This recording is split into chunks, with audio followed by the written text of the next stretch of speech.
8, 7, 6, 5, 4, 3, 2.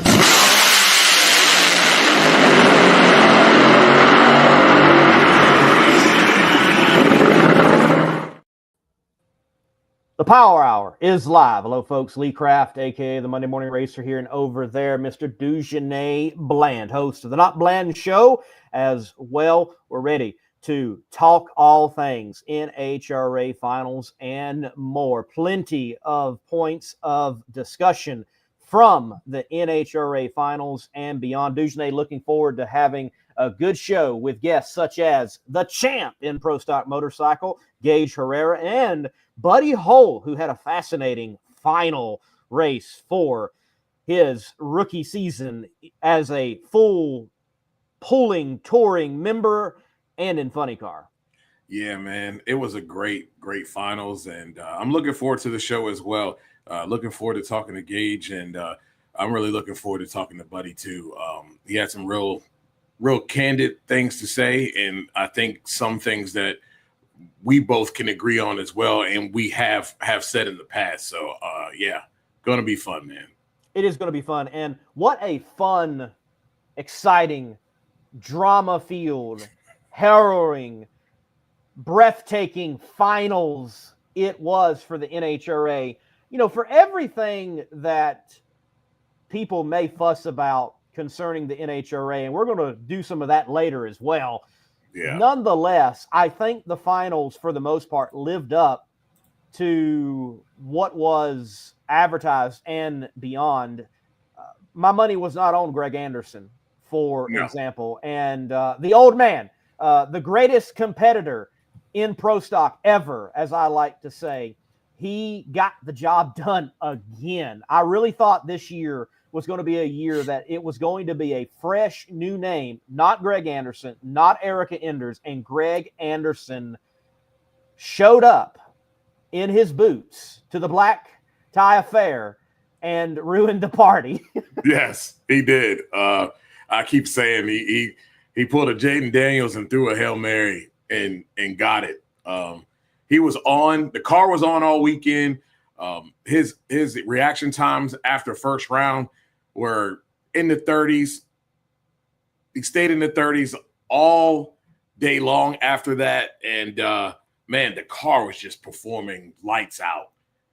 It is a tremendous feat to come from where he came from and beat two guys that I really thought were going to be the two in Dallas and Aaron Stanfield that were going to be the ones that took him out and be the ones running for the championship. And he was like, nah, move over.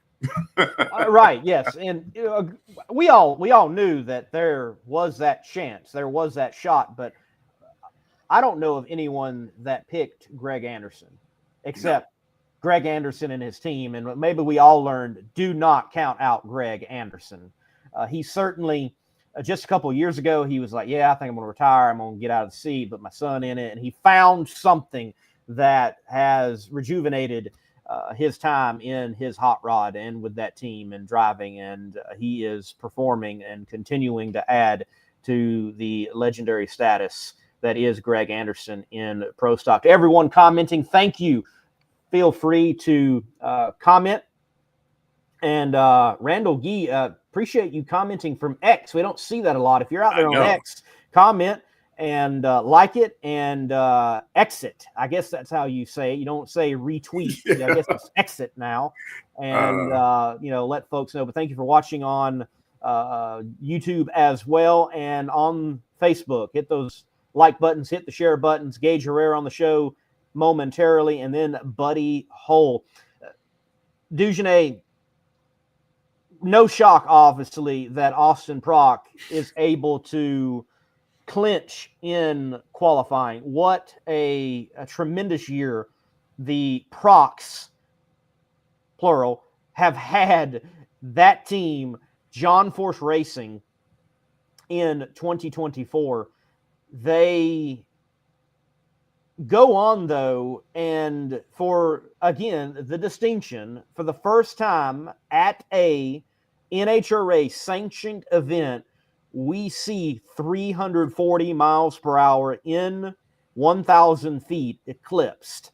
Amazingly, I wonder even to the third digit at this point, what is the number?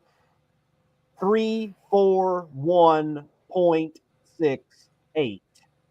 The same as Bob Tasca, the third, at the Pro Superstar Shootout in Bradenton, Florida earlier this year. Amazing.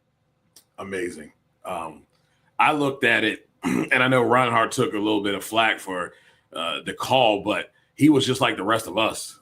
I looked at it, and I saw the number, and I was like, because the car in the other lane had gotten over so far, I was like, nah, maybe like some trash or maybe knock the block out, and that is just a faulty time. And I'm looking again, and I look at the incrementals, and I'm like, that boy did it. He did it. Of all cars, though, to do it.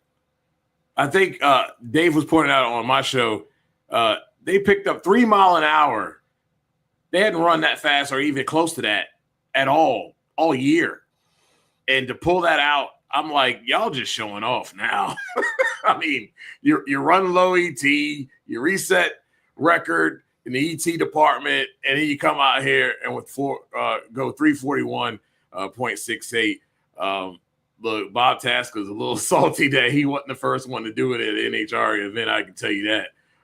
But that was impressive. Really shows how good this Force team as a whole has been all season long. Jack Beckman with that big run to get the win. Really impressive season for both John Force cars that really appeared all season long to be identical bracket cars. Insane.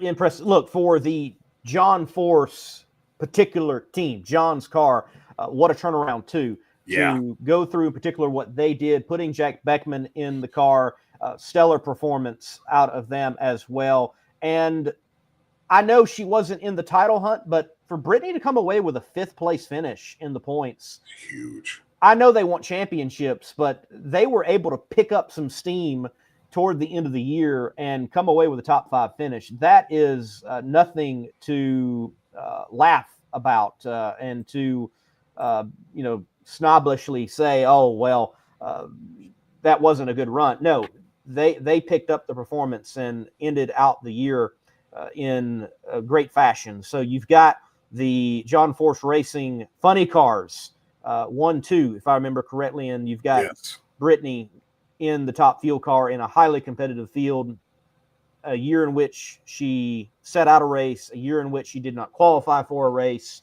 and is able to come away with a 5th place finish. That's a good year for John Force Racing. Yeah. And I mean, if you had the second session of qualifying, you didn't lose that session of qualifying, she likely comes in with a shot to actually get the championship. When others started going ahead, that killed her shot.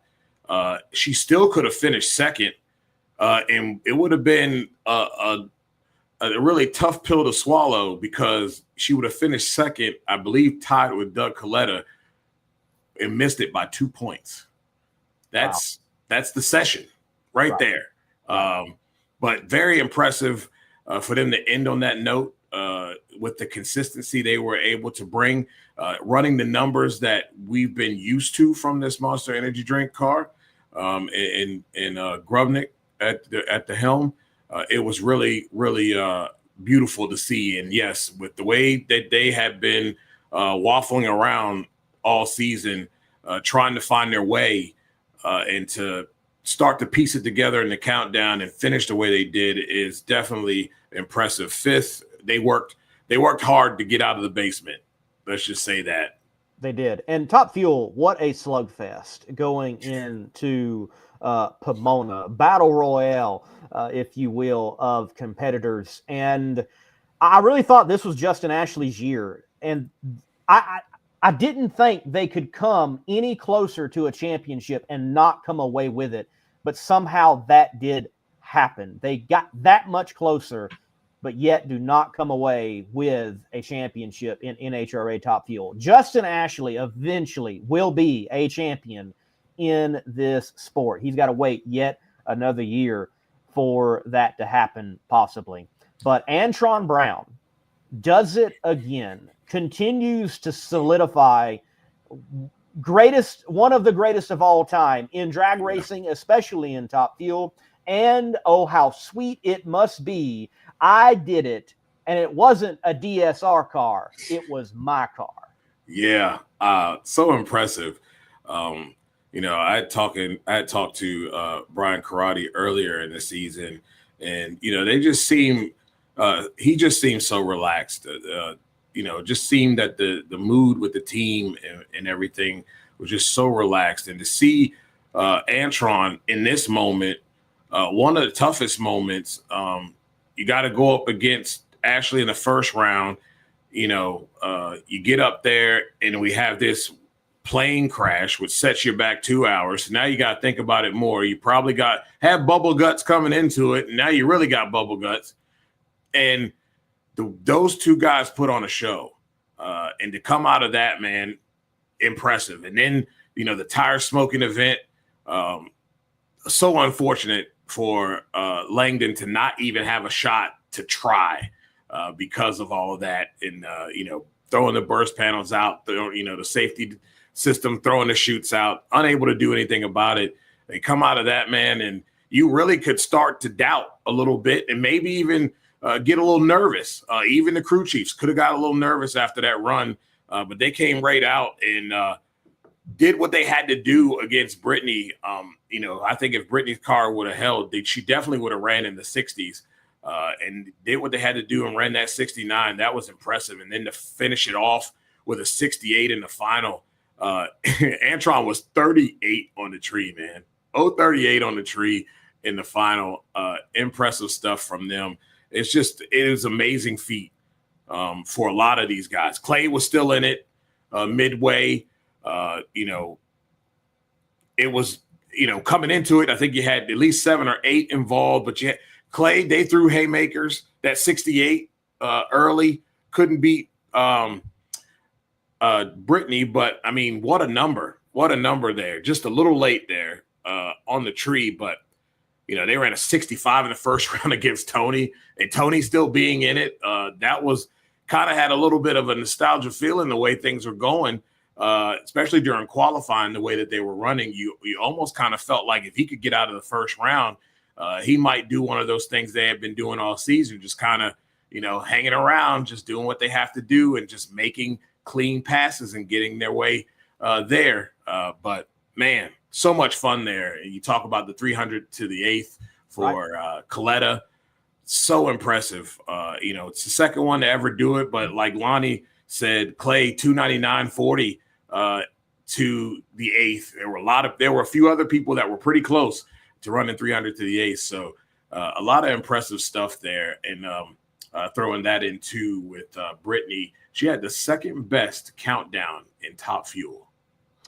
I think also we see at this event at In-N-Out Burger Pomona Drag Strip for the In-N-Out Burger NHRA Finals that career bests and career marks in the sport of NHRA drag racing. Jason Rupert, career best. Overshadowed now, certainly, by what happened in the other lane, 341.68 miles per hour, Austin Prock. But you've got, as you mentioned, Doug Coletta, 300 miles per hour to the 8th. It's only the second time that's happened. And many other great, outstanding performances there at Pomona, showcasing that there is certainly nothing wrong with that old parking lot track there at the Fairplex. No, nothing. And it was really good to see the place was loaded with people. I think Darren said there were so many people that you could have possibly opened up the second side. It was great to see that. Great to see the turnout. And there ain't nothing wrong with that track. That track is still super fast. Sean Reed having a good time out there, running really well. And, you got 7 to 8 drivers involved in championship points, right? And then you got to worry about Sean Reed. You got to worry about Gary Pritchard out there running well. Nerves. I mean, you're hoping you don't have to line up against either one of those because they're running so well. And, it just made everything so much better with the way that all played out in Top Fuel. But a lot of impressive stuff this weekend from a lot of people across the board. And it really is good to see. It shows that really every class is pretty healthy. And you got a lot of people, part-timers coming in, and they look good when they come out. They're not oiling down the racetrack. They're not going out there doing second burnouts. They're giving the competition a run for their money and sometimes putting them on the trailer.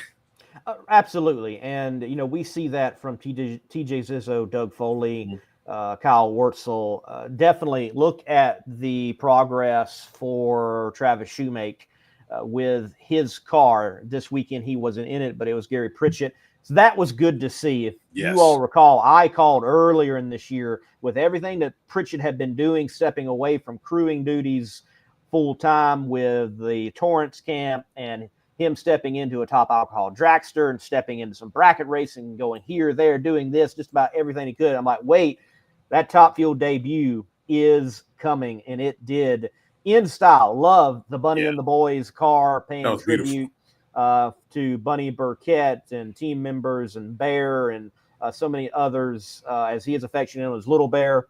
It was certainly good to see, and hope that we see a lot more of Gary out there wheeling a Top Fuel dragster. And by the way, he can come with the tools too and get the job done. He was working on the car as well. But so many great storylines. I think of Julie Natus. Julie Natus finally wins Pomona.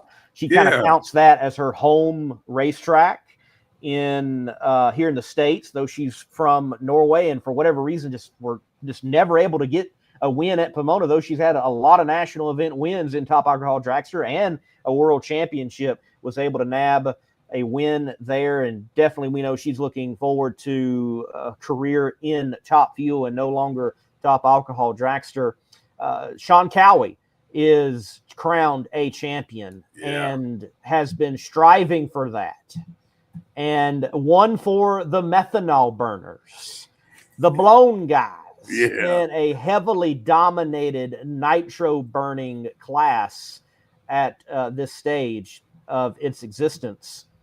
So many great storylines. And as far as I've heard, Dugenais, have you been to Pomona? I have never been to Pomona. So been to Pomona several times, and it shocks me how close airplanes come to the track, because the airport is right across the street. Yeah. And when the news rolled out and I saw it come across the ticker, if you will, that there had been a plane crash, I said, it finally happened. I cannot tell you how many times people have joked about it in jest, not ever wanting to see it, but it actually happened. It is astounding. And, I haven't heard any further news, but that there were injuries, some very severe, some others not.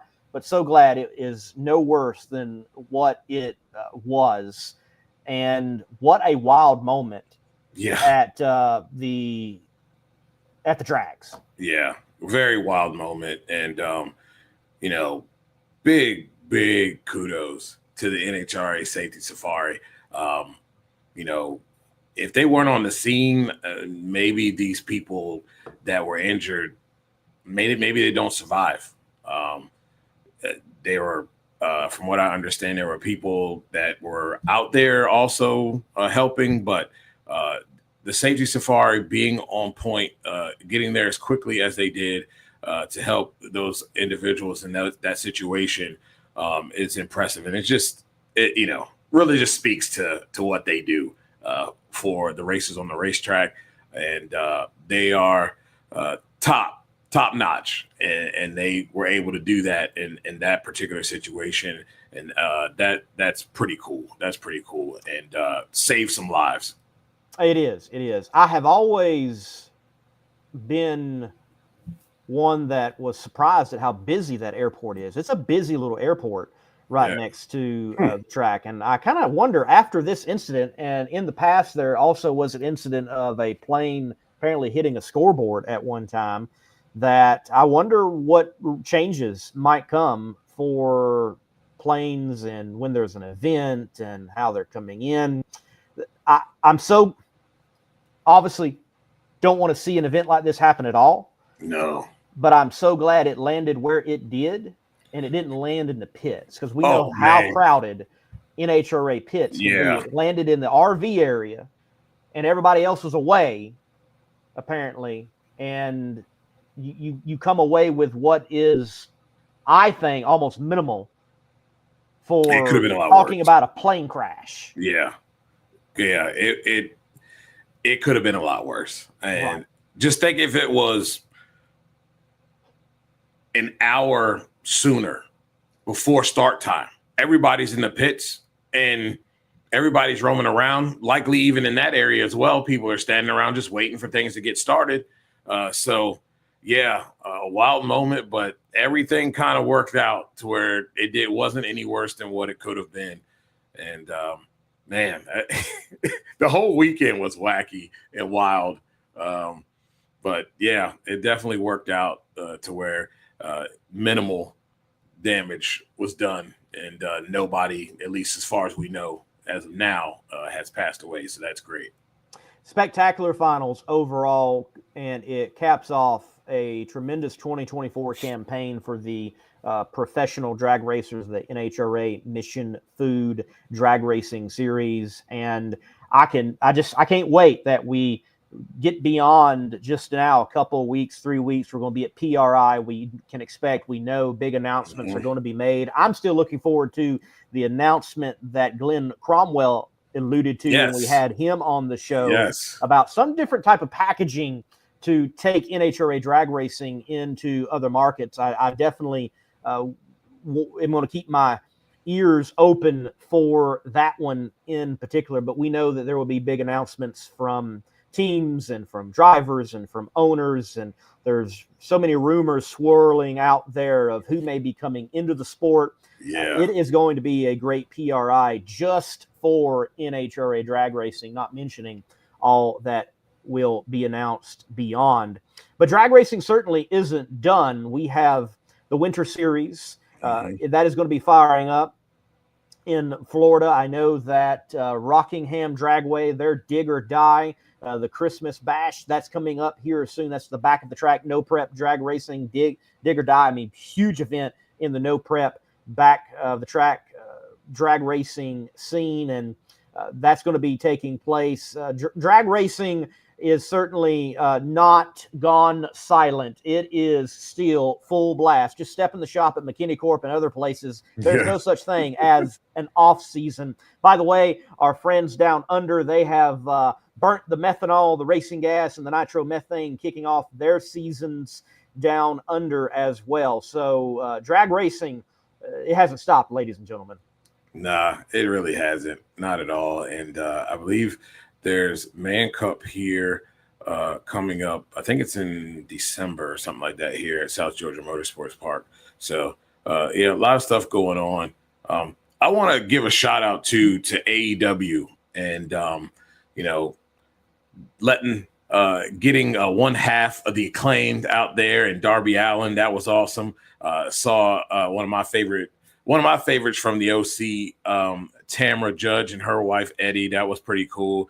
But the biggest and most coolest thing is that AEW handed out championship belts that had Mission Foods plates on them.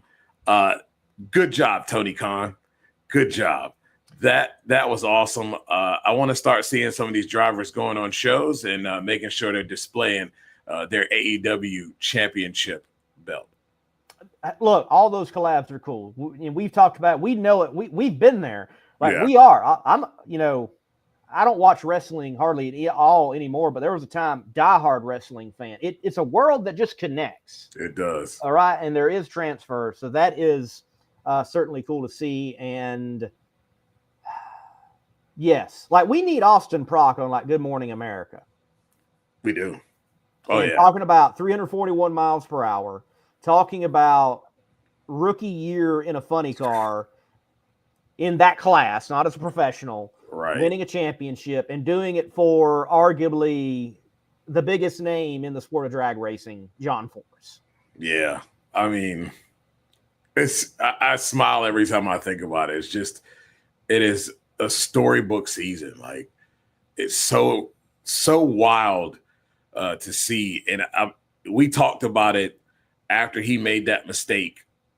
And he said it wasn't going to happen again. He was pissed, and he wasn't lying.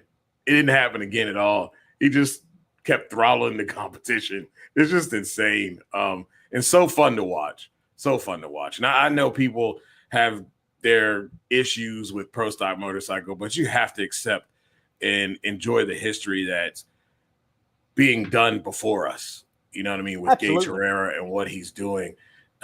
You still got to get on that bike. You still got to ride it well. You know, the competition isn't light. He's not going up against cupcakes. You know, especially with MSR coming on the way that they did. All four bikes are a problem. And, you know, Matt's going to be in the kitchen cooking all the off season. You can bet on it. And when they come out to Gainesville, they looking to step on people's necks. It's going to be fun. It's going to be so much fun. But you got to love the history that Gaige is putting up. It's, you know, it's a once in a lifetime deal. These type of athletes don't come around often. This doesn't happen every day. And you got to appreciate what Vance and Hines and their team and what they're putting together. It's impressive.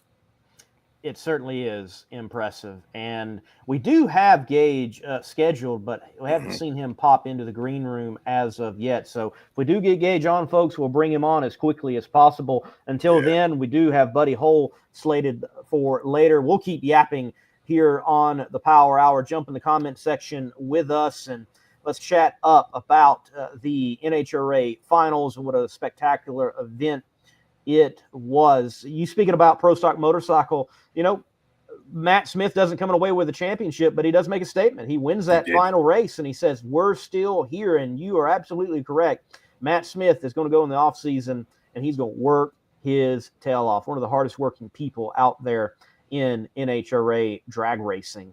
Well, while we're waiting for Gaige, and again, we do have Buddy slated around 9:45. We'll see what transpired. Maybe we'll have both of them on at the same time. I don't know.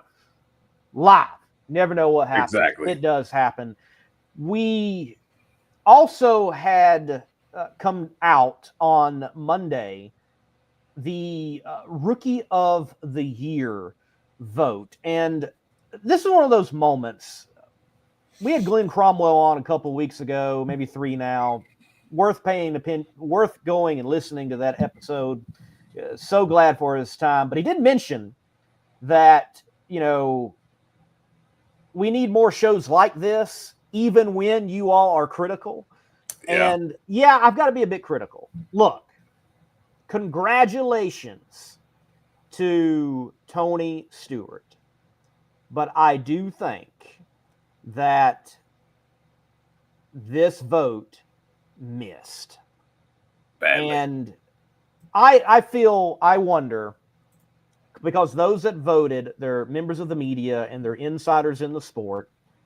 I wonder if in this case you have got a situation where they're a bit nearsighted for the sake of the possible exposure for the sport, that you've exposed the integrity of such a vote for its particular reasons.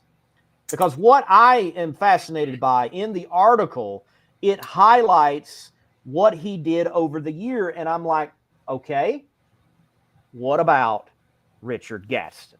Right.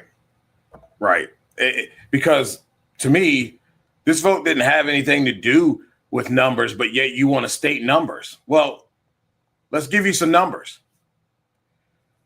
Tony win percentage, 45%. You know what that is in any stick and ball sport? That's loser. That's not making playoffs. You're under 500. Just letting you know. 17-20 round win-loss record. Richard Gaston, 23-15. He had a 61.7% win percentage. First round percentage of wins, he was in the 80s, 84%. 0.5 for Tony.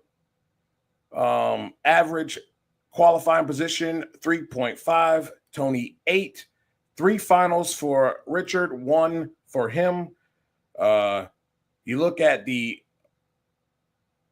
just in the countdown, Richard was 8-5, 1 first round loss. Tony had 4. He was 3-5. Again, below 500. Okay. You could argue that even Daniel Wilkerson could have surpassed him for second.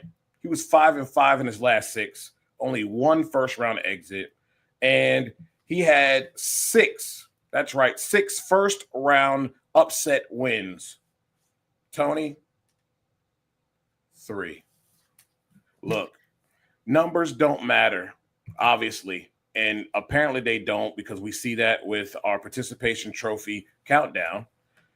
And if you want to talk about media presence, which we've had a conversation about it, the criteria is the criteria. I get it. But asking me if I think someone's a future star is not a criteria. It's an opinion. I can say that about a lot of them. Media presence. Well, he is Tony Stewart, first off. So he's going to get some media that others are not afforded. Right. And let's not miss the fact that we have receipts, and those receipts there's a lot of his media appearances that were gifted to him by the NHRA. So how is that a fair playing field for the others who are not awarded that same opportunity? If we're basing it on media appearances, then why are we even talking about these numbers?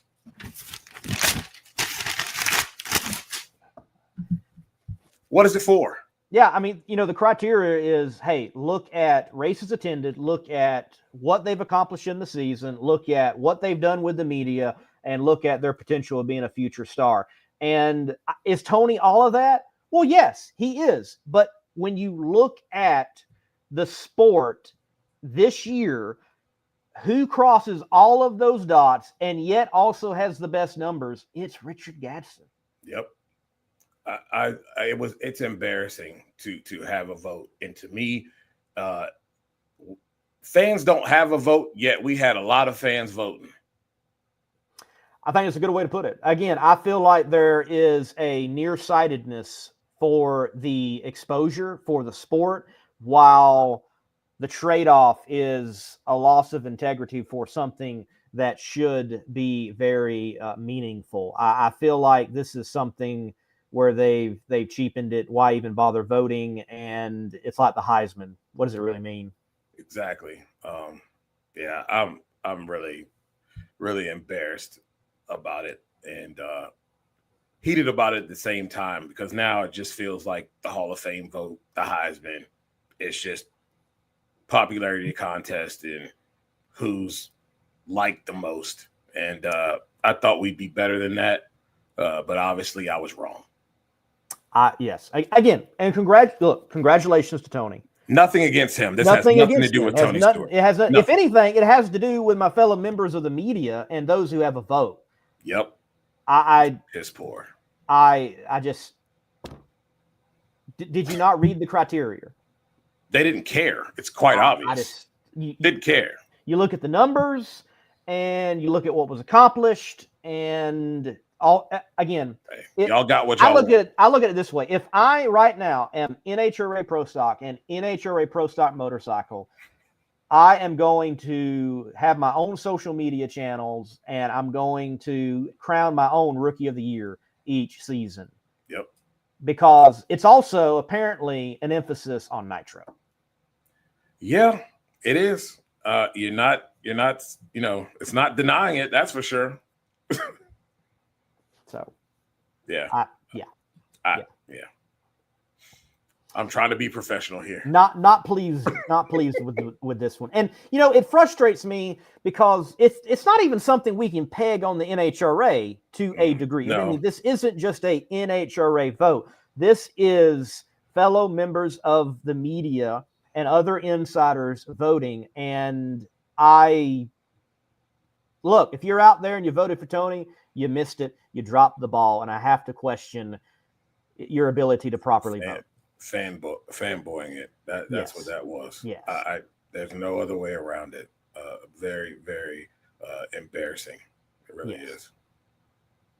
Yes, it definitely, and I agree that you got Dave W in the comment section. It is a flawed system. It's like, how many have you entered or not, and what are you claiming, and things of that nature. Yeah. It needs to be worked out. It needs to be worked out. Because it shows that that's not a fair, that criteria, those two things are not fair. It's not an even playing field. And definitely not an even playing field when the association that all of those people are under is feeding one guy and not the rest. So, I mean, obviously he's going to have more appearances, on top of the fact that it's Tony frickin' Stewart. Right. I mean, right. Do I need to say more? Right. Again, I feel like there is exposure now, integrity ruined for the long term. Yeah. And I don't like rewarding under 500 performance. I don't. It aggravates the crap out of me. No stick and ball sport do you see anybody below 500 winning anything. And it just goes to the participation trophy stuff. Yeah, it does. It does. Well, we've got Buddy Hull in the green room, so we are ready for him at any moment that he is available. We got him scheduled for about 5 minutes away, so looking forward to talk to Buddy Hull over the season he had as a rookie to the funny car class, not a rookie as an NHRA professional driver. You were talking about the whole rookie thing. People were in comment sections today like, how is Austin Prock not the rookie of the year? Well, he's not a rookie as a professional. It can be a bit confusing with it all being clumped together as rookies that are professionals in the NHRA. But beyond the season, beyond his full tour pool campaigning funny car, interesting finals for Mr. Hull that I'm looking forward to having the conversation with him. He, I think, did the smart thing. He gave his side in a press conference and put it out there, and it was put out there in a reasonable, well-constructed fashion. Yes. He had receipts. For deliberation into the off season so that this can get fixed, which is a wider problem for the NHRA at this time, I believe, because it's not just the most high profile may very well be headers and funny cars, but there's tech issues in Factory X. There's tech issues in NHRA funny car. There's tech issues in many different places. So something has got to get worked out. Buddy Hull next here on the Competition Plus Power Hour. We're very thankful to Weldon High Performance for pumping up the power in the Power Hour live on Tuesday nights on CompetitionPlus.com.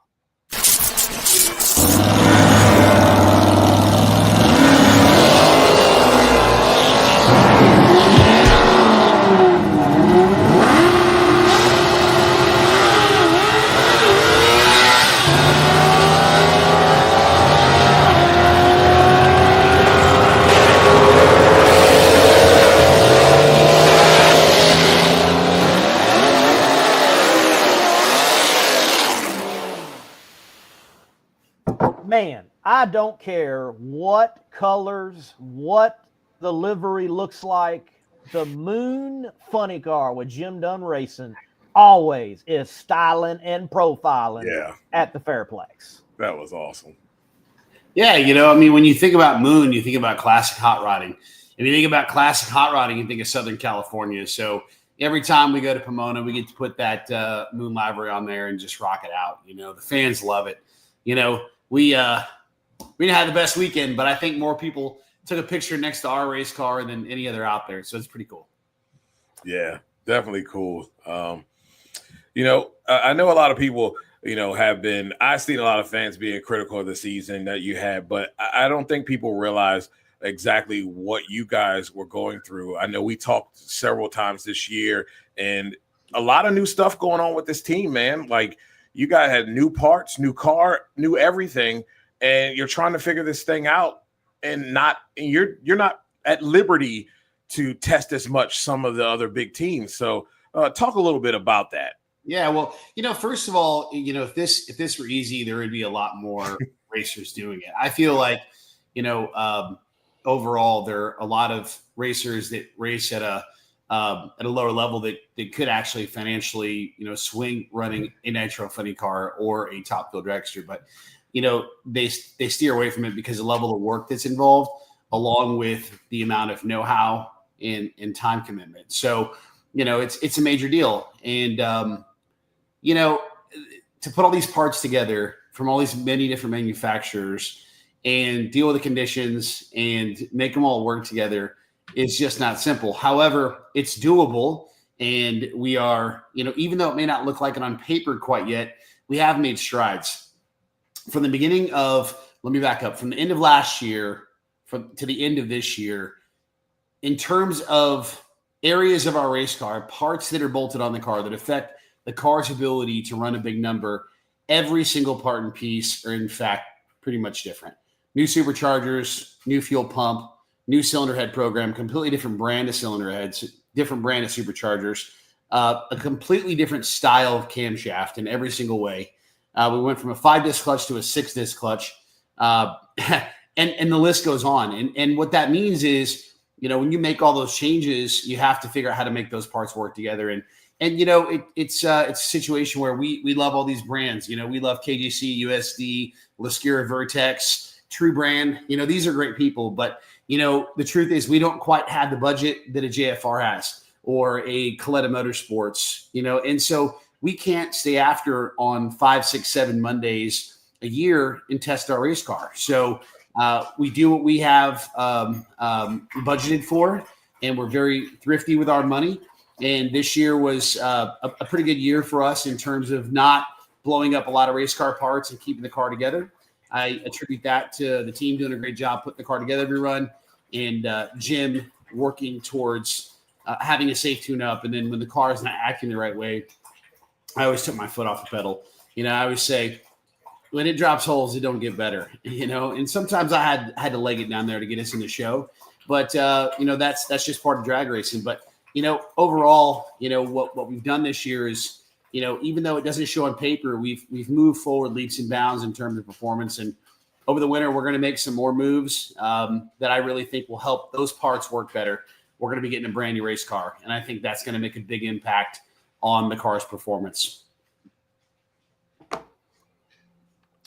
Well, we know you all are working towards being highly competitive, and it just takes time for all of that to gel and to come together. Look, you're no stranger to funny cars. You're no stranger to fuel altereds, and you have stated many times you feel back at home being back behind that motor and underneath the flop top. A full year, a full pull of NHRA drag racing. What was the grind like? You have done weightlifting competition. You've been a fit man. You own your own business. You got a lot going on. What was a full pull in the tour for you like?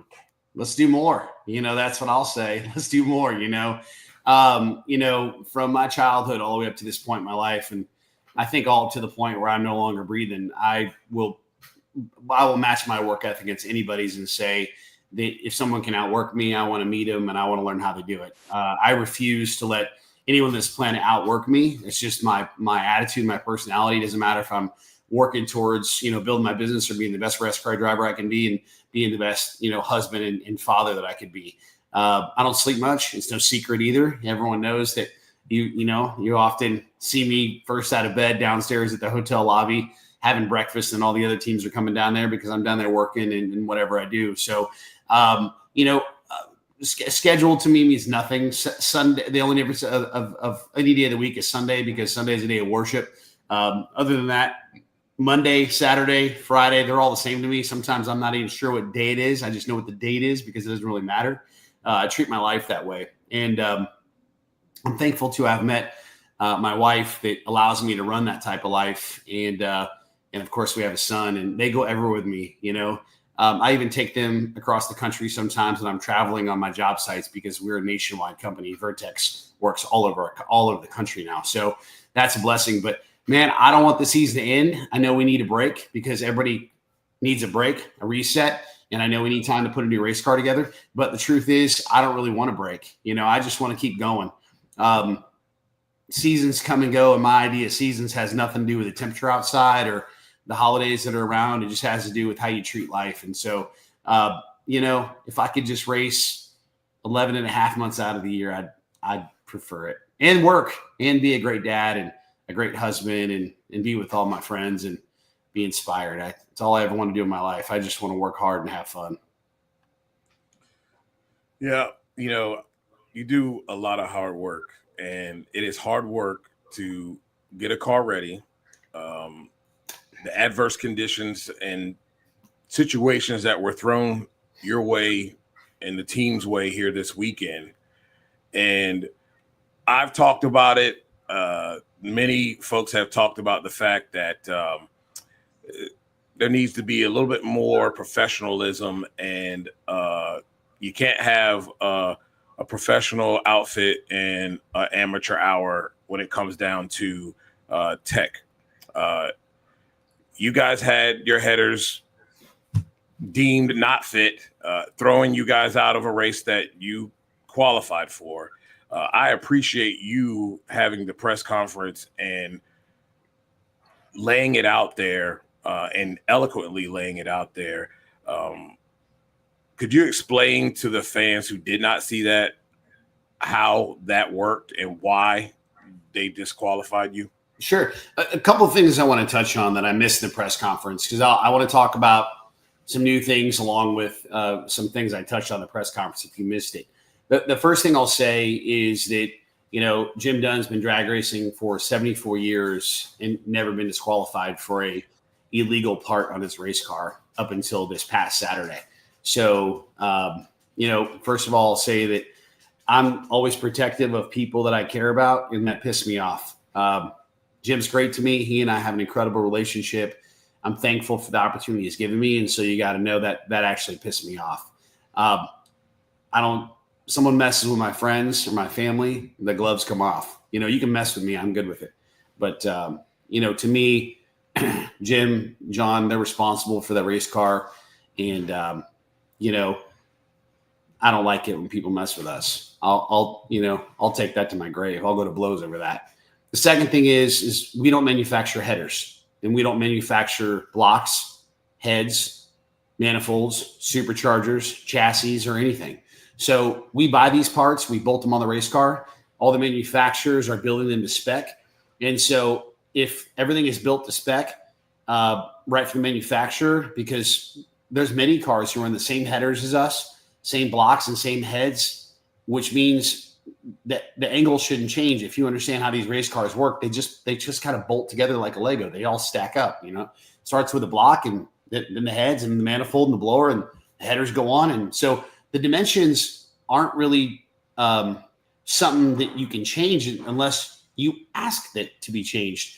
Well, I can tell you, and I guarantee you, and I promise you that Jim Dunn and John Dunn are not calling the manufacturer of the header to say, hey, man, can you sneak these back 1/8 of an inch? Because, it's really going to help us. No, not at all. We don't cheat. As a matter of fact, we are kind of the opposite. I'm not built that way. Jim and John aren't built that way. Clearly, a man goes 74 years and never thrown out of a race for having an illegal part in his car. By now, surely he would have been caught cheating by now, and he's never been caught cheating. Why would he wait until the 74th year to cheat? It's just ridiculous. So what happened was it's a deal. It's just a weird deal. And looking at the parts, how they're bolted on the car, they only go on one way, and then understanding how precision measurements are made, because in the world of motorsports and in the world of having dimensional standards as a rule, if you will, to be able to have a legal car or not legal car, means it needs to be very specific.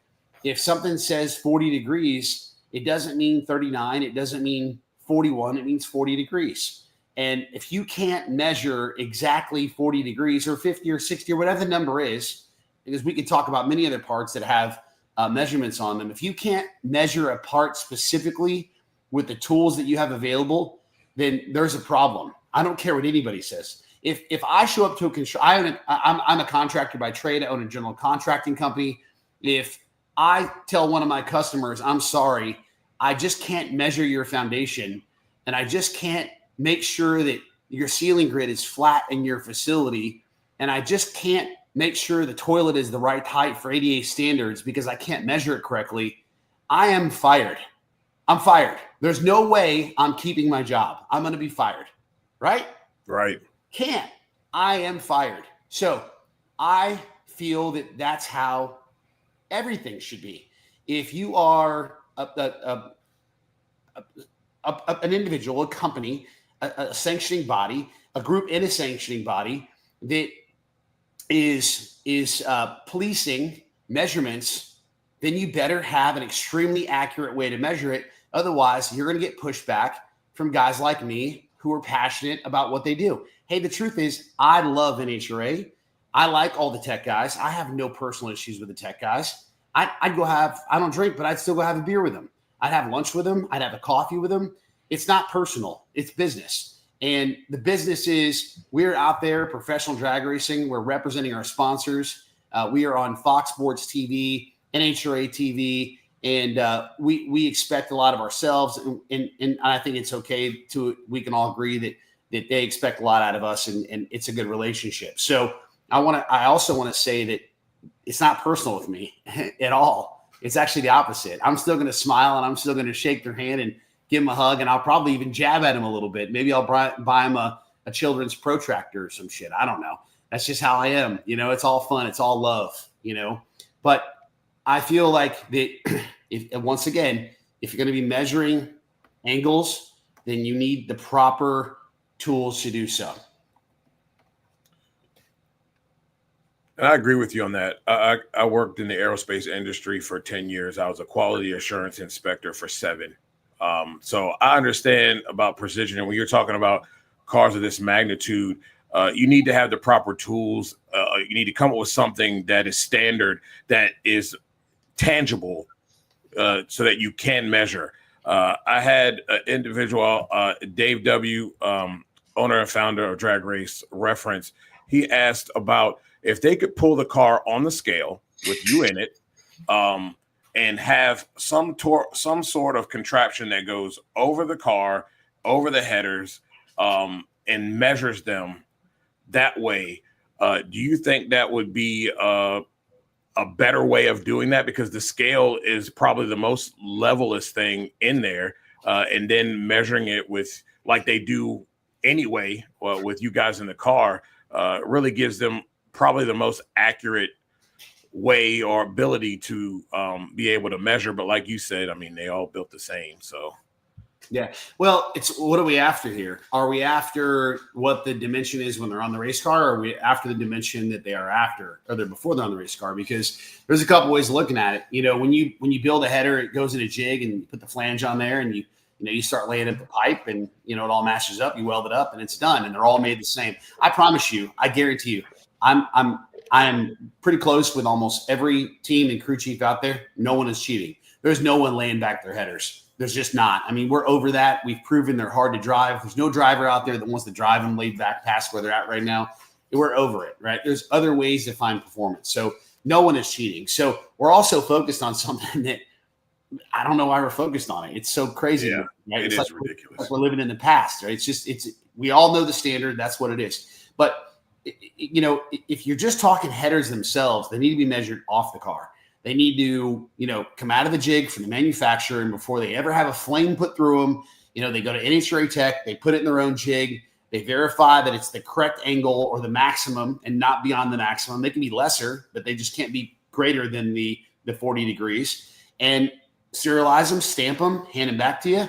And at any given race, they're allowed to come pick them up and check them again.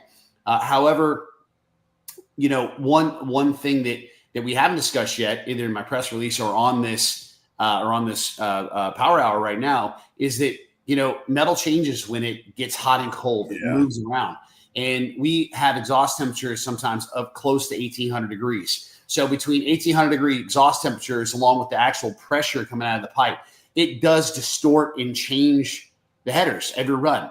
And they're going to measure differently when they're hot and they're cold, even when they're brand new. If you take a header that comes off the jig and it's like perfect, and you make one run with it and you put it back in the jig, it's going to change. That's just what happens. They're going to measure different cold and hot. So you could have a header that say got 10 runs on it, measure it cold, that measures one way, take it off the car after a run, put it in the jig, and it's going to measure a different way. So I just think we're focused on the wrong things. I think there's other things to focus on. But let's go ahead and do it the right way. Let's figure out a way to check these headers. Technically, verify they're the right thing, stamp them, serialize them, whatever they do, and then just move on. We're also all cycling out headers. They destroy themselves. I mean, these things take a beating. No one's running a set of headers more than 15 or 20 runs. It's not happening. So, we went through multiple sets of headers this year. And by the way, we don't measure them. We just get them. They come in the mail and we bolt them on the car. I mean, that's just what we do. Because the guy we buy them from builds them from everybody. So we're not thinking about it. It's just like, do you check every belt? I mean, you can't. You just don't have time for that. You have to have 30 guys on the team if you checked every single part, every single thing that came in, and it would just create this whole entire ridiculous amount of extra work to be done to literally just verify every single thing on a race car. It's incredible. But anyway, I'll just say that there's better ways to do it. I'm not the only one that feels this way. As a matter of fact, I'll go ahead and put this out there. Everybody feels the same way I feel. It's not a secret. Other racers, other drivers, other team members, other team owners have had almost identical the same problems. And basically, none of them would pass after a certain amount of runs anyway, if you really want to get technical, because when they come out of the jig, they're the exact measurement. And after you make 10, 15 runs, they're a different measurement. I mean, it's just crazy. They're going to change. They're metal. A chassis changes, right? You make 25, 30 runs on a chassis. It's shaped differently than it was when it came out of the jig. We're hard on this stuff. I mean, we're making 12,000 horsepower. We're going from 0 to 330 miles an hour in under 4 seconds. And we are absolutely using every bit of these parts capabilities on every single run, which means they're going to change. It's going to distort them. It's just what it is. Yeah. Yes, it's trying to exact something with way too many variables. Yeah, it can be done. I mean, it can be done the first time before it's ran. Right. After that, it's not the same part. I mean, you're talking about something. I mean, let's think about this. You got a part that is basically the last exit point of 12,000 horsepower, fire, pressure, all this stuff, right? And it's going to change. There's also other things, right? There's also other things. I think this is just my opinion. You're going to tech race cars, tech them before they go through, tech them before the run, not after. I'll give you an example. Let me riddle you this. On that run, well, I'll ask you guys. So a driver makes a run. They go through the lights. They bounce the car off both walls. Does the run still count? Yeah, because they did it on the other side of the finish line. Okay. So on that run, 407, 305, number 15 qualifier, if I'd have bounced it off the left wall, bounced it off the right wall, flattened the headers, I would have raced on Sunday. Yeah.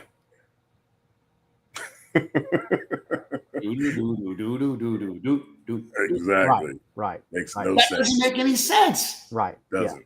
We can. Gage is in the green room. Gage is like, well, hey man, yeah, I mean, you got a point there, and he's on a bike. I'm sure he doesn't want to bounce off. But nonetheless, I mean, he gets it. It doesn't make sense. I mean, I don't know.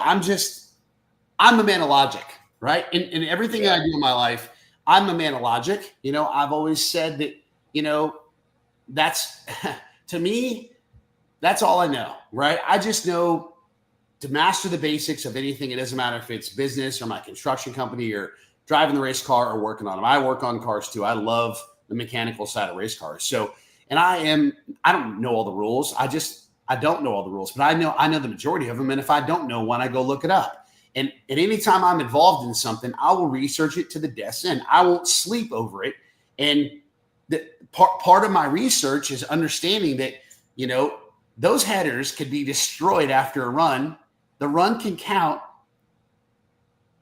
and the headers were illegal. It just doesn't make sense to me. Right.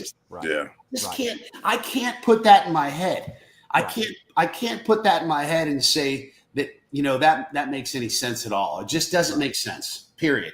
So there's some things that I think need change. I mean, I don't work for NHRA, but vice versa, I'll help them with anything. I'm not afraid to take off my gloves and quote unquote work for free as an investment to make it better for my peers and myself.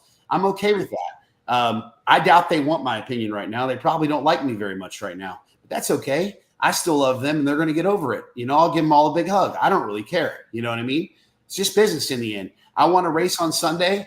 I don't have the best performing car, but if you think for 1 second that I don't have every bit of fight in me that says I'm going to go out there and do my best and try to wrestle that thing down the racetrack and try to win, you're wrong. I'm not wired that way.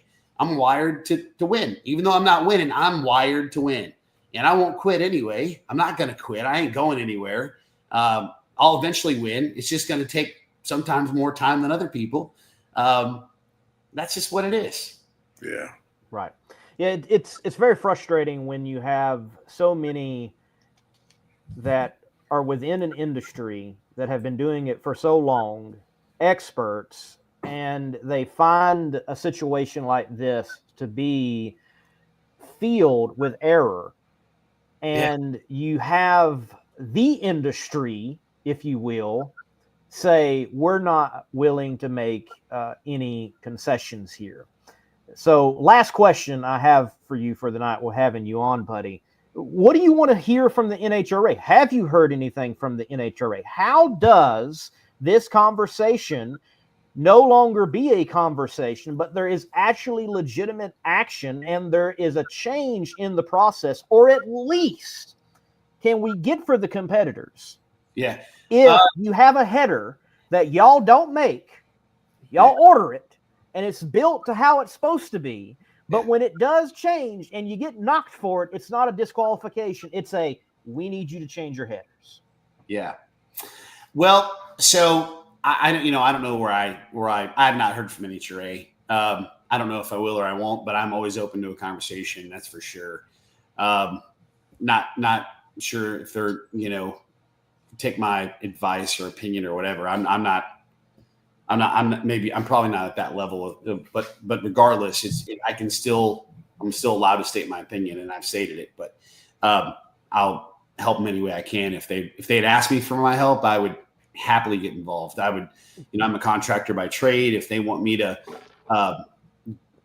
every single racetrack that we are on the tour, if they'd want me to work with that local track owner and produce a flat pad for every car to sit on, I can find engineers and I can find the concrete company. I'll show up myself and I'll make sure those pads are perfectly flat. And I'm willing to send somebody out there, 2 weeks before the race and put a laser on them and making sure they're dead flat. If they want a dead flat surface, those are the things I'm willing to do. I'm willing to do those things on my money or whatever to make it better for competition and myself. But what was the other part of the question? I'm sorry. So I'm thinking, I'm going to my engineering mindset. I'm going down to my construction mindset here. I'm sorry. No worries, man. Just, that what would you like the conversation to be like, and what would you like to see the rule as? I think the rule should be measure the headers off the car before they're ran, certify them, verify them. Every team's cycling them out 15 to 20 runs anyway. So, as they change, they're only going to change so much before they're trashed anyway. So just one time, and they can inspect them anytime they want to make sure they've not been altered in any way, from that time period on. They could even put a little bit of leeway in the factor of over time that the headers do move and they change. So if they want to recheck them, put them in their jig, and if there could be a 1 or 1.5 degree variable because of the heat cycles they've been through, and that would still go. But you got to know in the end, if a header is 39 degrees or 41 degrees, I'm not Alan Johnson or Austin Coyle or Jimmy Prock. Good Lord, but I don't think it'd make any difference on performance at all. You go from 40 to 43 or 44, 45 maybe, but to go from 40 to 41, I really don't believe that the car is going to see any difference performance-wise in any way. If it did, I don't even know if it'd be, readable on the scoreboard because the decimal points would be so far out. You know what I mean? Like it's not even conversatable. So that's what I'd like to see. And I'd like to see some focus on other areas, right? Focus on areas of safety. I'm working with Impact on a new suit or an upgrade to their suit design. Impact. I work with Impact. I'm partner with Impact. They're the best out there in terms of safety equipment. And I'm working with Eric Kaup over there, and he and I are working to develop a system that is part of the fire suit to help all drivers safer. It was an idea that I had after John Force's accident. I took it to Impact and they liked it. And so I've been working with them to create a safer fire suit for the drivers. That's where my head's at. I'm not getting paid to do that at all. I just want to make it better for drivers and make safer race cars. I love NHRA drag racing. I love Nitro Funny Cars. I love the fans. I love our sponsors. I love Jim, John, Diane, and John had done. They're great people. And, I want to do this for as long as I can possibly do it, as safe as I can. And I want to be out there with my friends. And I want to, if I'm not a crew chief, I'm not the best mechanic. I'm not the best driver. I'm not. I know that. But what I do know is I know enough about all areas of the car where I always felt like that my input could help other people. And in my world, I've always said, if I can just help other people improve and get what they want, I would eventually always have what I want anyway. Even if it's just feeling good about helping them, I still have what I want because it makes me feel the right way. So that's my story. I stick to it. I'm wired that way. I want to see the greater good of the sport. And it's just like my television show, Talking Funny Cars with Buddy Hull. That's not for me. That show is for the other drivers and it's for the fans, because I felt, and I'll take this to my grave, that the number one thing that fans want is to get to know the drivers more. They want to know, what kind of pizza they like. They want to know where they go shopping. They want to know, the first race car they had. They want to know all this stuff. So, I have a bit of talent in the category, just like you two on the podcast right now. And I worked with Warner Communications to create an opportunity to, host a television show. So it's always for the greater good. And hopefully those listening see that in me. If they don't, then it is what it is. But that's always, it's always my motivator, right? Is the greater good. And I'm not going anywhere, right? I'm not going anywhere. I'm just going to try to get better at everything I do, become a better race car driver, better, a better advocate for the sport. And that's it. That's all I care about. You know what I mean? I lose sleep over thinking about this stuff because I'm so passionate about it. It doesn't matter if it's my business or NHRA drag racing. It's who I am. It's what I love. And I'm a very passionate guy. Buddy, thank you for that passion, and thank you for the way in which you handled this. And it's dinged many competitors in Funny Car, and it's something that I think many of us that look at the sport, cover the sport, or in the sport feel that it does need to be changed. And maybe that will happen in this 2024-2025 off season going into the new campaign. Well, man, enjoy the rest of your evening, and thank you for your time. Thank you, guys. Thanks, love you both. You guys behave yourselves. All right. Oh, we will. Gage backstage? Yeah. He is. Put him on. I want to talk to him. All right. We'll bring him on. Gage. Going on? Man, what's going on? How's it feel to be a champ? Still recovering from last night. I mean, still, still recovering.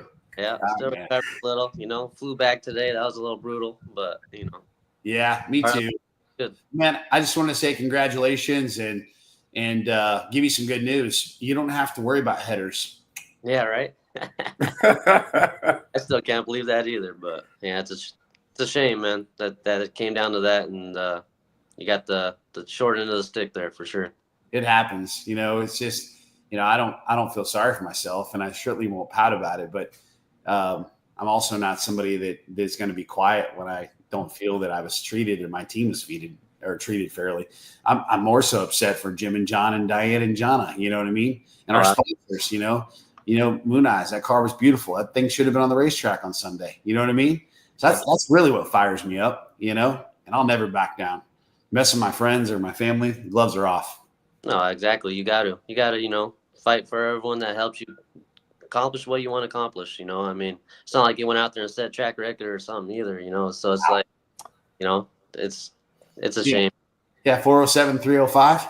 Yeah. I don't think we're cheating, bro. So, but all in all, good season for you. And I hope to get back out there in a funny car again. Yeah. You will. We'll be hanging out tomorrow or next year and all the other years ahead of us. I know that for sure. Awesome. Cool, buddy. Thank you, man. Appreciate it, guys. Thank you. Yes, echo that. Congratulations. Two-time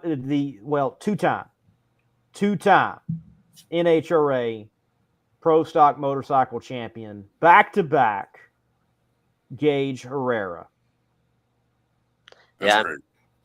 It was it's insane, really. I really still don't believe it. I mean, this season was definitely tough with all the other competitors. But, yeah, when I got Vincent Hines and Andrew and all in behind me, it's we're tough to go up against. As we proved, after last year, we went back out and redeemed, or not redeemed ourselves, but proved it once again. So I'm definitely living the dream here. I always say I get the easy part of the job because, you win races back at the shop, not at the track. Right. Yeah. Coming into this season here, how much pressure was it? Like, did you have any pressure? Was there anything that, kind of gave you a little hang up, maybe made you a little nervous? This season definitely had more pressure personally on myself, just because, last year was kind of, I wouldn't say it was a breeze or easy, but it was one of those things where we dominated from the get-go, basically making my debut with Vance Hines at Gainesville and then not stopping. I had a few bobbles here and there last year, but it was never really didn't have to worry too much about someone outperforming us.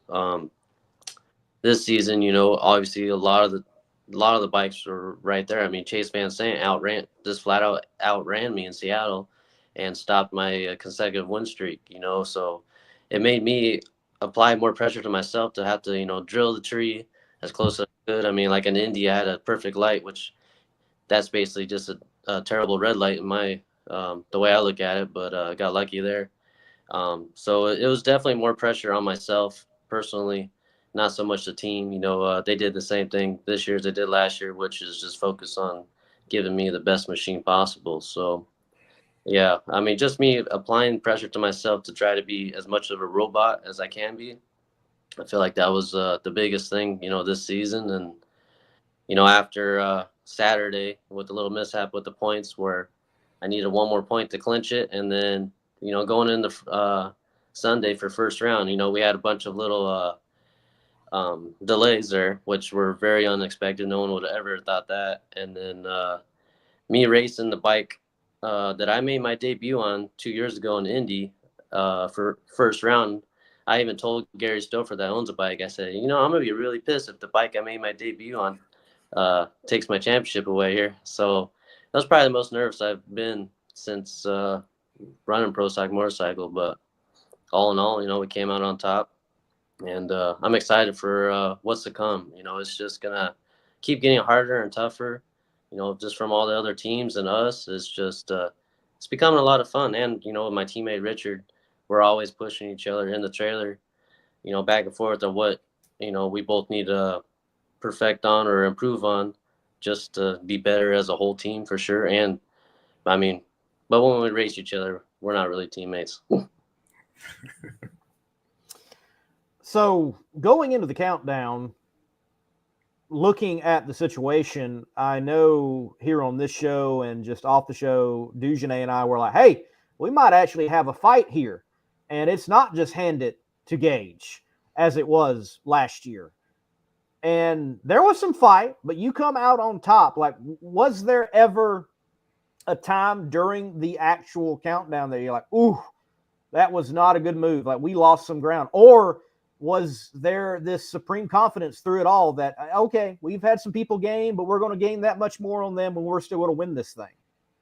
No, during the countdown, I would say Dallas, trying to think, Reading. Reading, I had a bobble there, went red.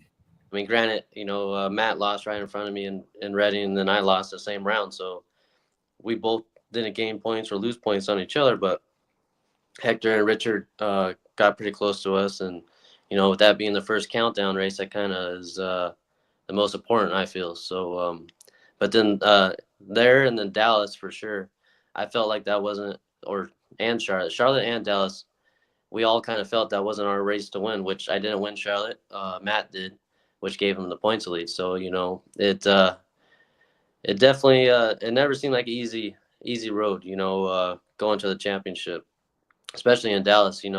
Matt has a fast bike. He always has, they all call it the Red Rocket for a reason. But, it was just, I would say luck was on my side a lot this year as far as with parts on other people's bikes breaking against me, Matt specifically, with the transmission or even Gino Scally, taking Matt out first round in St. Louis. That was a big, or second round, sorry. That was a big deal there for me that helped. So, it wasn't necessarily just me that won the championship. It was other competitors, and just plain luck being on my side here. So it was definitely always a lot of weight on all of our shoulders. And same with Andrew. He was always pushing the bike the most we could, always. We had a fuel change, and the four cylinders did not like that fuel change, no matter what the weather was or what we did with the fuel. It was like a stale fuel, I would say. So there was definitely always battles there. But we're going to VP next year, so we're excited about that. But yeah, this countdown was definitely exciting, nerve-wracking, but it was fun at the end of the day. I always try to have fun, win or lose. I like seeing everyone do good, and I like good raw competition. So all in all, the countdown all the way to the end was a lot of fun for me. Gage, do you think this, and Andrew asked this question in the comments, I was thinking it too. Do you think that this new fuel will change anything?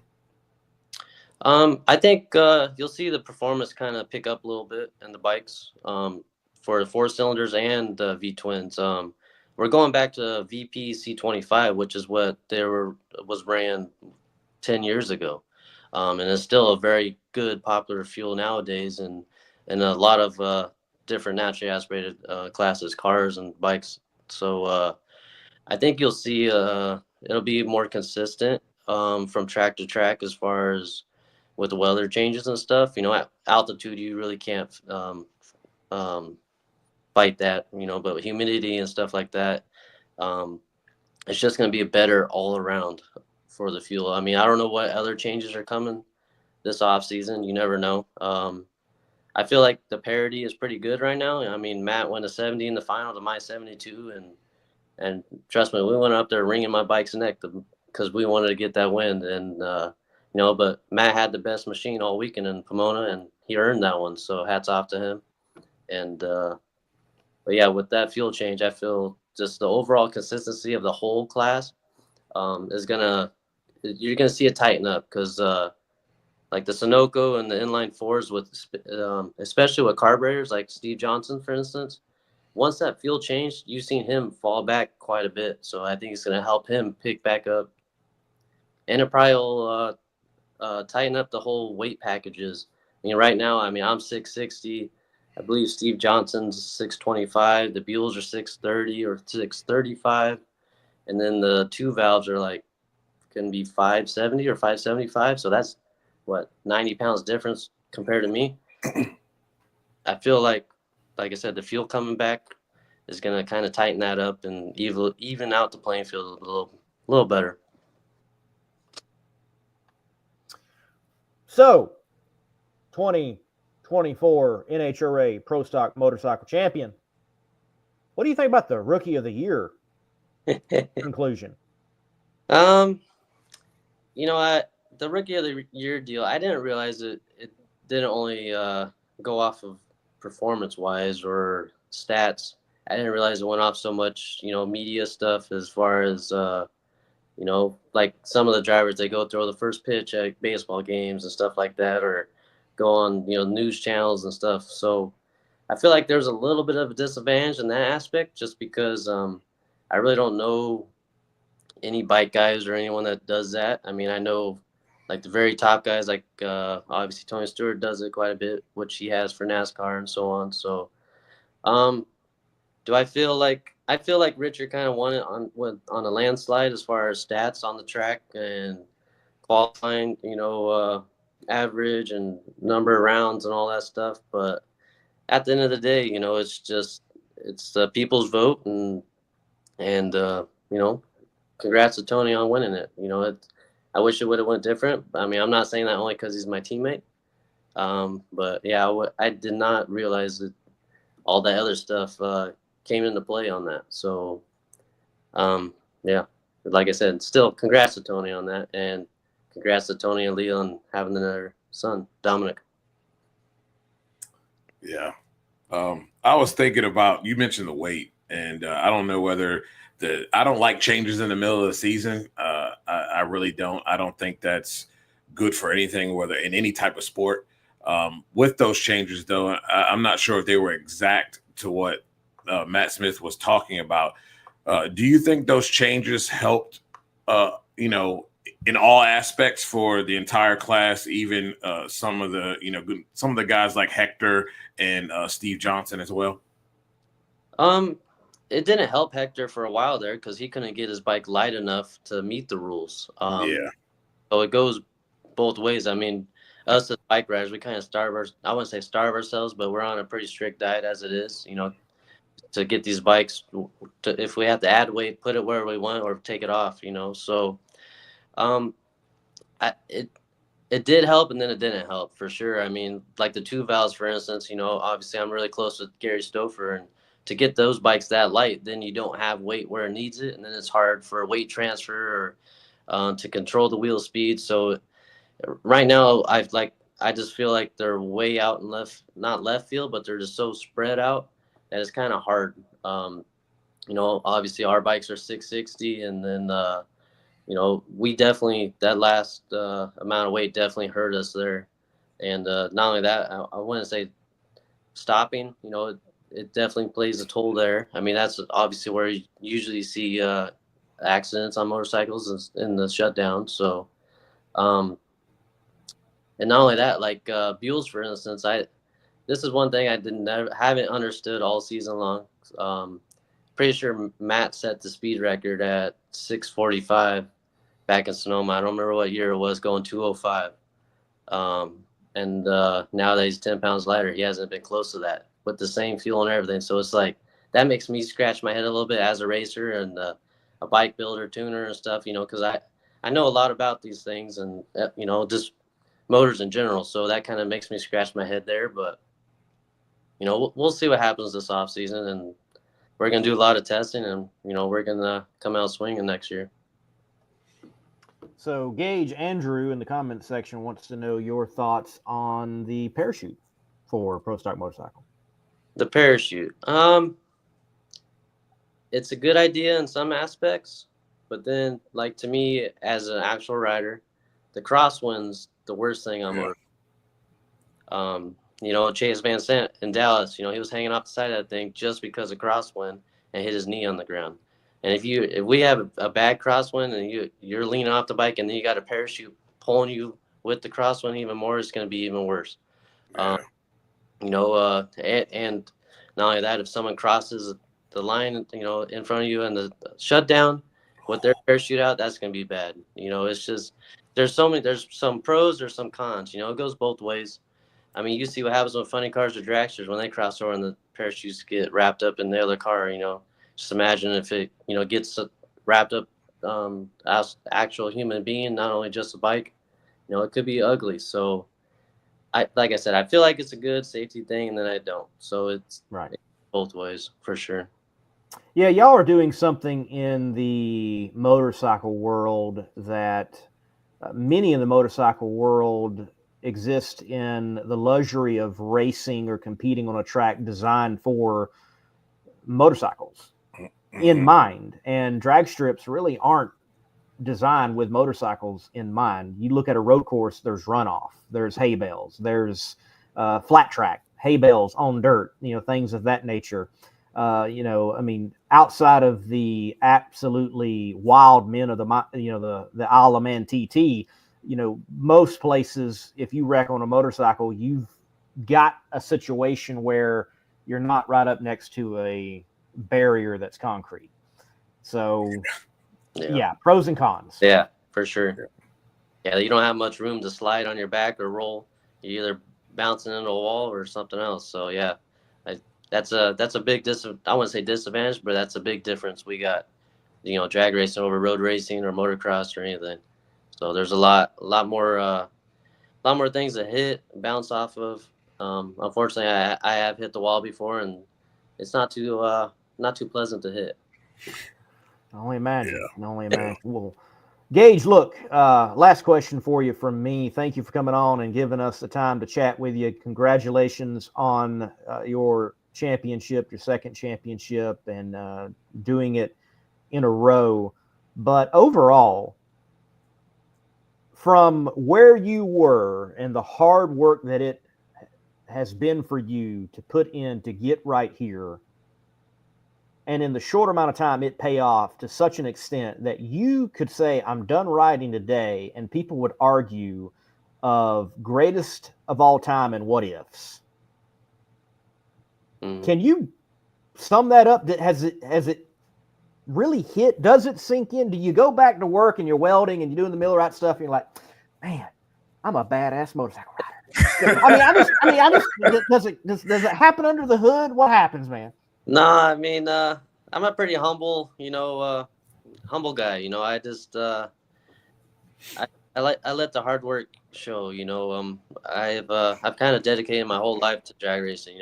I'm fourth generation. I've always been around since a little kid, and I think I got a picture sitting on my dad's drag bike when I was like probably a couple weeks old. So it's always been in my blood.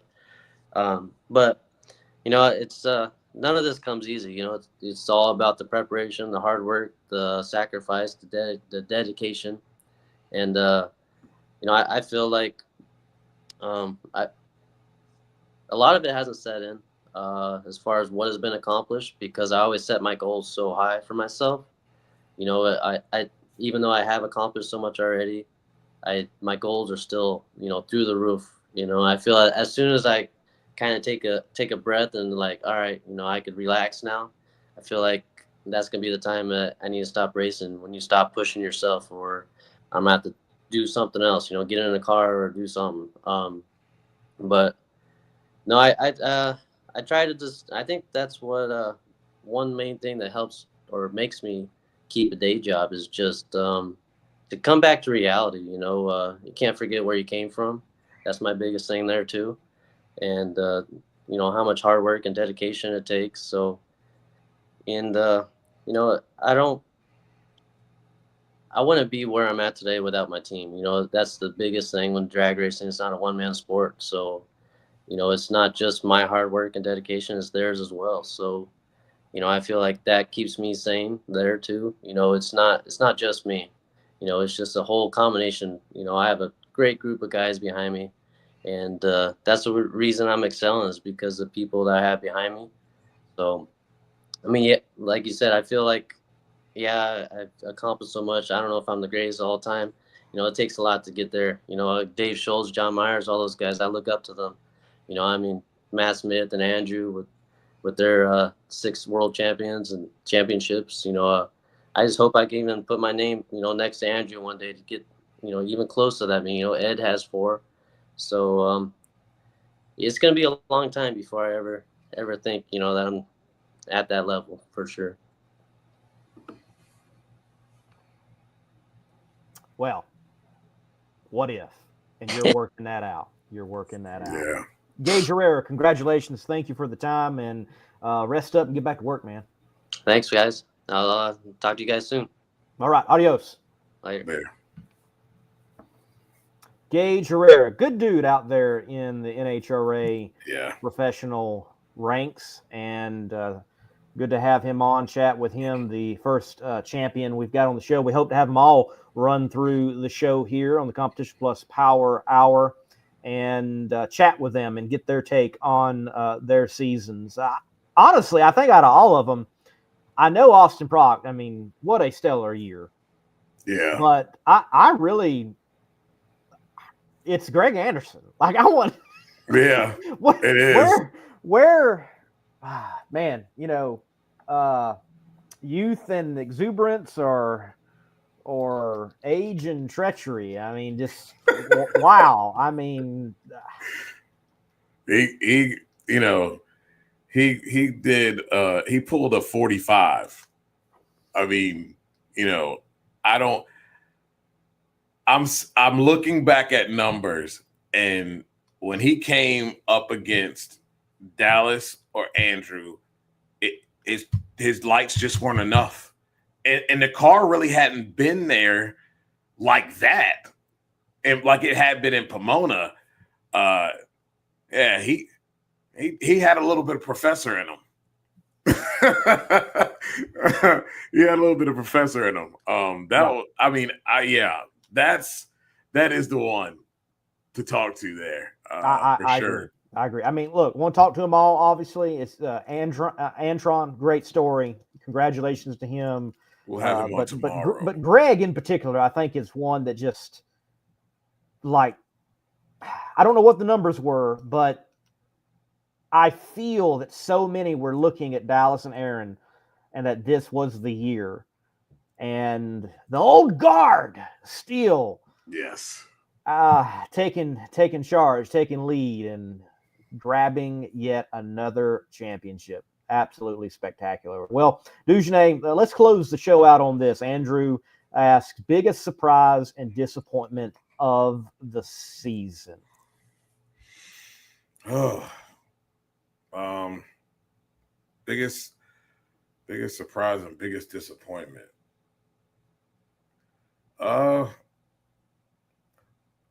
I say, you know what? I'm going to say biggest disappointment is Tony Stewart on the track. And here's why.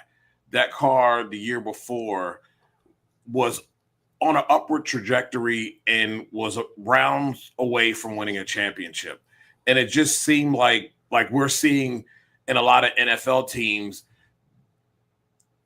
they're Jekyll and Hyde. They show up one week and it's like, oh man, it seems like they've got it together. They're gonna move forward. And then the next week, it's just like, I don't know what happened.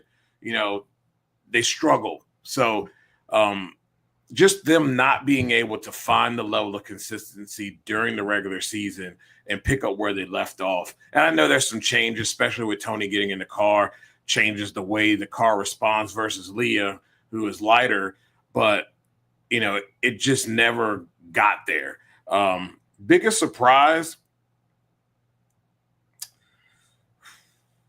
I'm going to say is Greg Anderson. and he caps it off at the end because, I mean, I'm sure a lot of us, I mean, there were scenarios, right, for him to be able to do this. But when you look at it about 3 races back or 4 races back, they had written him off for dead. And a lot of us had. Right. I mean, those 2 kids were killing it. And to come in Pomona and then the car to perform the way that it did and just obliterate the field with the numbers he was putting up made it a huge surprise. And the fact that not only he was able to qualify number 1 and look good in qualifying, but it translated to race day, and not one of these times where first or second round he experiences severe tire shake and doesn't get past the tree. You know what I mean? That car was just unbelievable. And then to win it the way that he did, you know, I feel bad for Dallas because you did everything right. Cars was running good all day long. Wasn't a bad number.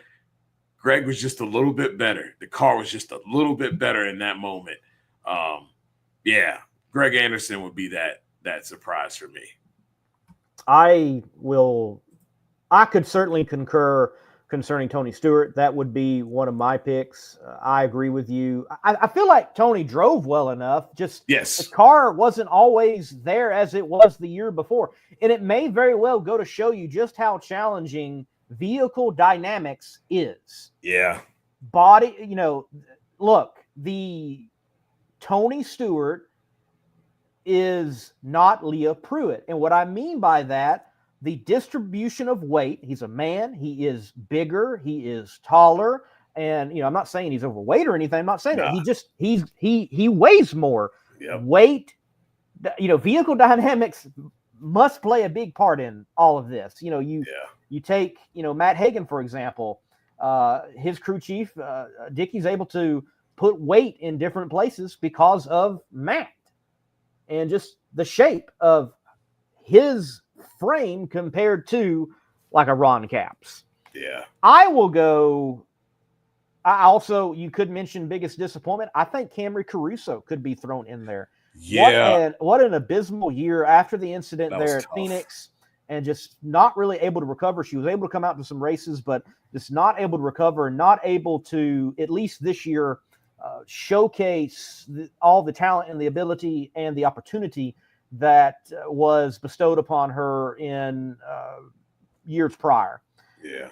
I think, though, as far as my biggest disappointment, I think it's Bob Tasca for the performance in the shootout and early in the year. And yet again, we come down the stretch after last year having such a big shot that he's not really a factor. So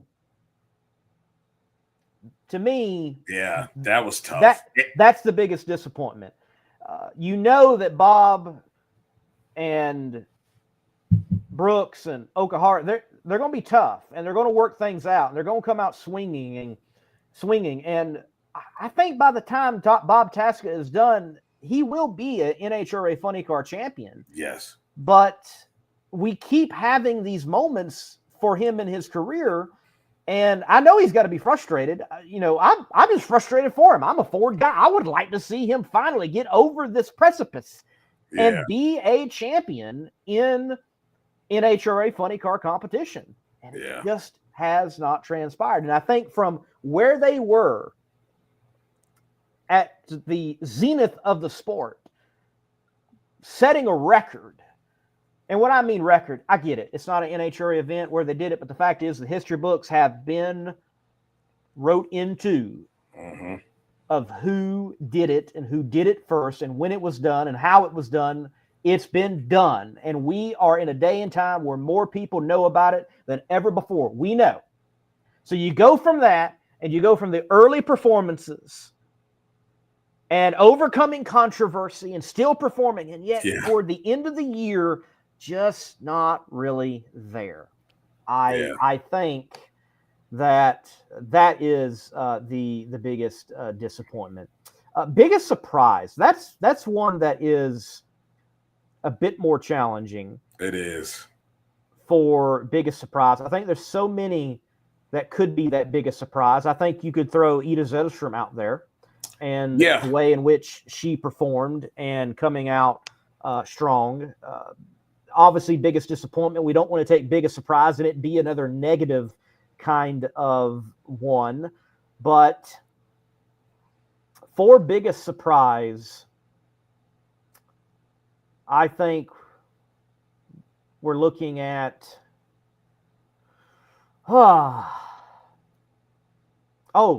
could I throw another disappointment one that really hits home? I don't know. I should have Factory X and its absolute implosion. I'm gonna say it failure that I think is going to be realized over the offseason. I agree. That is awful. Awful. Awful. Just awful. It is just awful. We got Ron Capps as a disappointment as well in the comments here. Yeah. I can see that. It really was wild for them, and it's really kind of uncharacteristic when you look at the last several years for him. So tough, definitely tough. You know, I'm going to say biggest surprise for me. I think about it, and I was thinking about earlier. Such a great crop of ladies came through Top Fuel this season. Yeah. And now I know I know this isn't necessarily a performance one, but just the nature of way things worked out. We were expecting her to come in the class, but not fill in the seat for almost the entire year. That's Jasmine Salinas. I think that's the biggest surprise. Yeah. We did not have Mike Salinas in Top Fuel this year, other than the event that he was in. Yeah. I think that's the biggest surprise. That's a good one. For me. That's a real good one. Yeah. That is a good one. And she progressed through the year. I think they'll have, depending upon whether he decides to come back or leave her in the car, that's yet to be, determined. But if that's the case, I think she'll have a way better year next year than this year. But I thought throughout the year, you saw the progression of her and her driving ability. They struggle with some consistency issues as well. And like you said, physics and weight transfer may be an issue because she was lighter than her dad. So could be, and look, there's so many factors though, like, that are factored. How, if you went back and analyzed how consistent is she on her burnouts and the heat going in the clutch and, all the, I don't know. I'm just throwing things out. There's so many factors. Also, Top Fuel is just that competitive. It is. And it's going to be a log jam next year too, with more people showing up in the class. I know Julie Natus is looking to do so. And I don't think anything has been like set in stone of where she will be or anything like that. But I know that she will be out there. Just so many. You're going to have Ida for an entire season. Then you got it with the part-timers, and then you've got, like, I think it's at least 3 to 4 more full-timers. It's a log jam over there. Like, we're going to have good cars that are going to be DNQ'd next year in Top Fuel. It's going to make a difference in championship hopes. Right. It's going to be tough. I know Doug Foley's out there wanting to do more. You got TJ Zizzo. What could they do more, if at all possible? Greg Carrillo's still out there with a good car. Didn't see him this year. And I remember asking something from him on social media that there are some plans. So you got Kyle Wurtzel out there with a good car that can show it. It's just tough. It's tough out there now. So tough. It'd be nice to see some of these folks go to funny car. I understand, you got Prock over there and you got Beckman over there. They're the two toughest cars over there, but man, there's so much more room over there to at least have an opportunity to be a part of the 16 car field. It's going to be hair raising for anybody running Top Fuel with so many cars over there. So, yeah, going to be a lot of fun, though. Going to make it a lot of fun for next year. I'm looking forward to the shootout, though, and who decides to show up for the shootout. It's going to be fun this year. It's going to be interesting. Like, they made the announcement that Doug Foley's going to be a part of it. And love it. From what I can remember last year, there were no part-time teams. No. So you've got only Dave Richards, I think. Right, but they had announced that they were going to be full-time. Full-time, right. But so yeah, that would have been like the only at the time part-time team that did compete in that. So you've got Doug Foley going to be that. So it does seem like maybe they're allowing some more people there in the shootout scenario, the testing scenario. I do see what Buddy Hole says. The Buddy Hole Racing Top Fuel Dragster may attend some events in 2025. That would be good to see. That hot rod set mothballed all this year, so that would be good to see. I'm your driver, by the way. Do it. Breaking news. Do it. And look, with that being said, there are rides like, Buddy has got a quality hot rod that's ready to go. Yep. And there are people that, I think of Jaco Patterny. I think of Gary Pritchett. I think of Julie Natus. I think of, there are people out there with some funds to get into a race here or there or more. And there are those rides out there to go compete in. I think of Will Smith. He got in Luigi Novelli's car, So you've got quality drivers out there right now looking for rides, gunning for rides, buying and renting rides. And there's no telling who may very well show up to an NHRA national event in Top Fuel right now.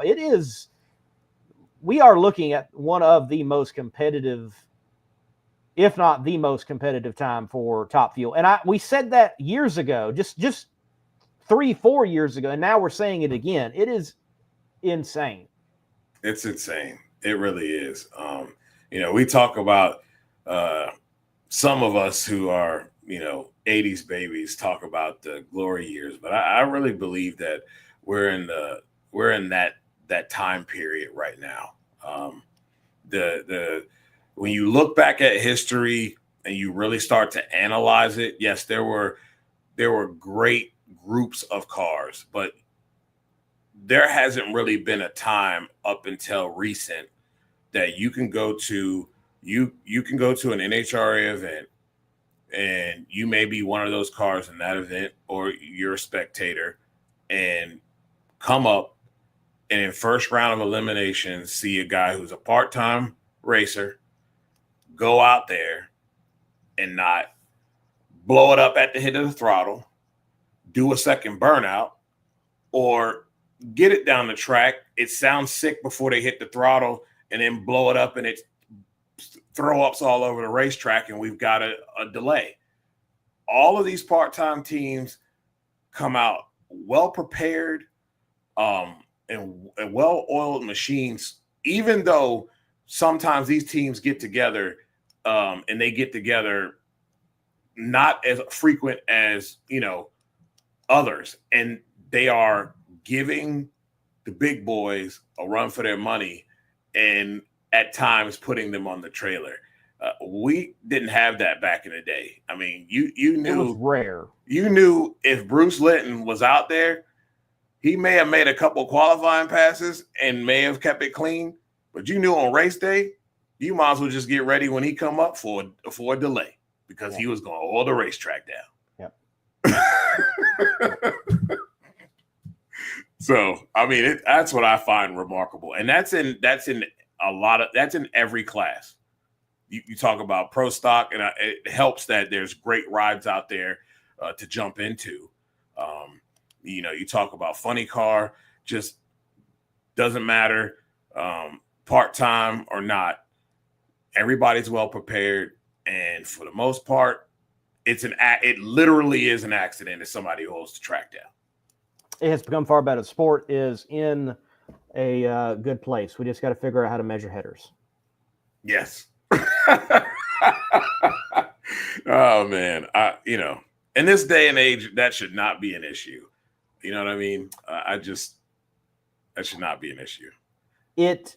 It's an interesting dilemma for NHRA drag racing because in no other motorsport really is the angle of the header that big of a deal, other than you're trying to cram space or something of that nature, Right. and get it to wrap around something and be in the tight confines of an area. But because of the nature of what a nitromethane burning engine in the modern day produces, that factors into drivability, safety, and also performance overall in ET and mile per hour. Yeah. But it's just too many variables. Way too many. I mean, heat being the main one. And, you know, Buddy said a lot of things that for me as a quality assurance inspector makes sense. And, right, you know, when you think about just the headers alone, there should be some type of tolerance window that they can be in, but you have to have a precision tool to be able to make that happen, because you have to make, you know, calls and variations for different things, especially at the speed, the horsepower, and the heat that's coming from those things. I mean, you can probably measure a lot of things on that car after that engine is gone down the racetrack, and it ain't going to be the same as it came off and you put it on there.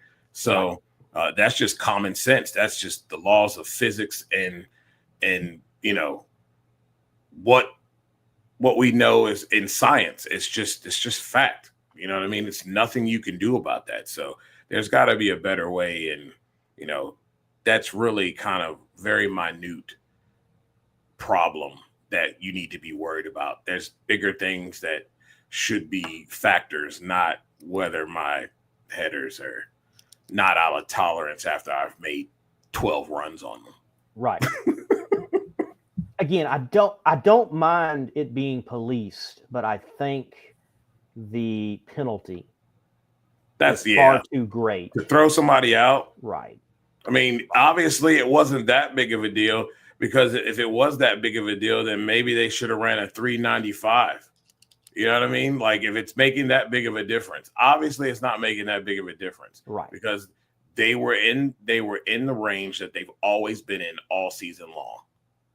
So, and it, you know, they're just not. Yeah, that ain't gonna work. That's not gonna work.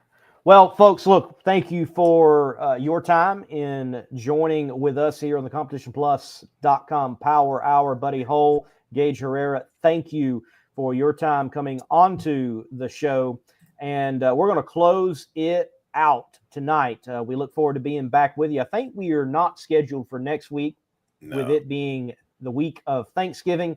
Everyone enjoy your Thanksgiving. We are looking forward to rolling through this off season. Cannot wait for the announcements and also the big races that will continue to happen, because, well, drag racing just never stops now. What a day and time we live in. Thank you all for watching. Hit that like button, hit the share button, and join us once again on the CompetitionPlus.com Power Hour when we go live. If you want to take your vehicle's performance to new heights, you got to give it P. Like our original equipment technology, antifreeze, and coolant. Our formulas match the vehicle manufacturer's technology requirements so that we have the perfect match for every vehicle. That's one reason why Peak is among the fastest growing brands of coolant in America. We work harder to earn the trust of people like you every day.